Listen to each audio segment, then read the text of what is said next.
अविराम धूप के नीचे रामू, एक गरीब किसान, अपने छोटे से खेत की कठोर मिट्टी से जूझता है।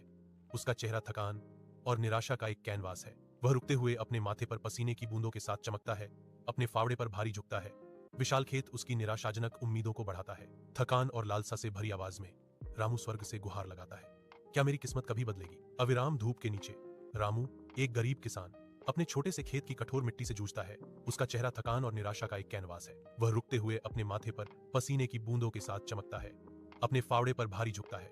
विशाल खेत उसकी निराशाजनक उम्मीदों को बढ़ाता है। थकान और लालसा से भरी आवाज में रामू स्वर्ग से गुहार लगाता है, क्या मेरी किस्मत कभी बदलेगी? अविरत धूप के नीचे एक बंजर खेत फैला हुआ है, जिसकी फटी हुई धरती सूखे और निराशा का प्रमाण है। रामू अपनी आजीविका के मुरझाए अवशेषों के बीच पराजित खड़ा है। उसका आसन उसके आसपास के उजाड़पन को दर्शाता है। रामू की आंखों में आंसू चमकते हैं क्योंकि वह स्वर्ग से चिल्लाता है। उसकी आवाज दर्द से भरी हुई है, हे भगवान, अब मैं क्या करूं? अपने घर की धुंधली रोशनी में रामू और उसकी पत्नी भारी चुप्पी में बैठे हैं। भूख उनके पेट को कुतर रही है। रामू का चेहरा थकान और संकल्प से अंकित शांति को भंग करता है।